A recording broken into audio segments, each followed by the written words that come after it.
Hi అండి, myself Harishma. I'm the associate of Scarvy digital academy.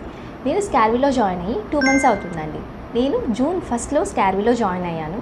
So నేను 1.5 months పూర్తిగా skills మీద డిపెండ్ అయ్యానండి. సో స్కార్వీ వెబ్సైట్లో నేను స్కిల్స్ అన్ని నేర్చుకున్నాను. అలాగే మేడం పెట్టే ప్రతి లైవ్ సెషన్కి నేను అటెండ్ అయ్యానండి. అలాగే నేను నేర్చుకున్న స్కిల్స్తో ఇప్పుడు నేను ఒక 1 month నుంచి మిడిల్ ఆఫ్ జూలై నుంచి నేను ఇన్కమ్ అనేది జనరేట్ చేసుకుంటున్నానండి యాజ్ ఏ ఫ్రీలాన్సర్గా. ఓకేనా? సో నేను ఇంతవరకు అఫిలియేట్ మార్కెటింగ్ జోలికి వెళ్ళలేదండి. నేను ఇంకా ఫ్రీలాన్సింగ్ వర్క్లోనే ఉన్నాను. సో ఇక్కడ నేను ఏం నేర్చుకున్నాను అంటే, ఇక్కడ నేను ఫుల్గా వెబ్సైట్కి టైం కేటాయించాను. సో అందులో నేను ఏం నేర్చుకున్నానంటే, ఫస్ట్ ఆఫ్ ఆల్ నేను క్యాప్కట్ వీడియో ఎడిటింగ్ నేర్చుకున్నానండి. అలాగే ఇన్షాట్ నేర్చుకున్నాను. సో ఎడిట్స్ యాప్లో వీడియో ఎడిటింగ్ ఎలా చేయాలి నేర్చుకున్నాను. అలాగే ఏఐ వీడియోస్ ఎలా జనరేట్ చేయాలో నేర్చుకున్నాను. అండ్ పోస్టర్ డిజైన్స్ నేర్చుకున్నాను. అండ్ విజిటింగ్ కార్డ్స్ నేర్చుకున్నాను.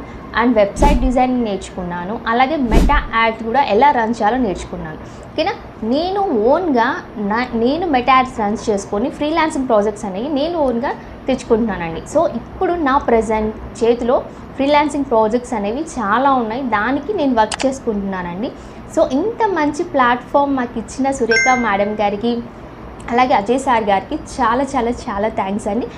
అలాగే సురేఖ మేడం గారికి కూడా నేను స్పెషల్గా థ్యాంక్స్ చెప్పుకుంటున్నానండి. ఈ ప్లాట్ఫామ్ మా తెలుగు వాళ్ళ కోసం, మా హౌస్ వైఫ్స్ కోసం చాలా చాలా చాలా బాగా ఉంది మేడం. సో వెబ్సైట్ అనేది మాత్రం చాలా క్లియర్గా ఉంది, అన్ని స్కిల్స్ ఉన్నాయి. అవే కాకుండా మీరు ప్రతి వీక్లీ 2 sessions చెప్తారు కదా, అందులో ఇంకా కొత్త కొత్త టూల్స్, టెక్నిక్స్ అనేవి మాకు చాలా బాగా నేర్పిస్తున్నారు. జస్ట్ అమౌంట్ కట్టించుకొని వెబ్సైట్ ఉంది చూసుకోండి అని కాకుండా, వెబ్సైట్లో ఉన్న కోర్సెస్ ఇంకా ఈజియెస్ట్ వేలో చాలా మందితో, చాలా మెంటార్స్తో మాకు అర్థమయ్యే విధంగా చెప్పిస్తున్నారు మేడం. నిజంగా చాలా happy ma'am. Thank you so much ma'am.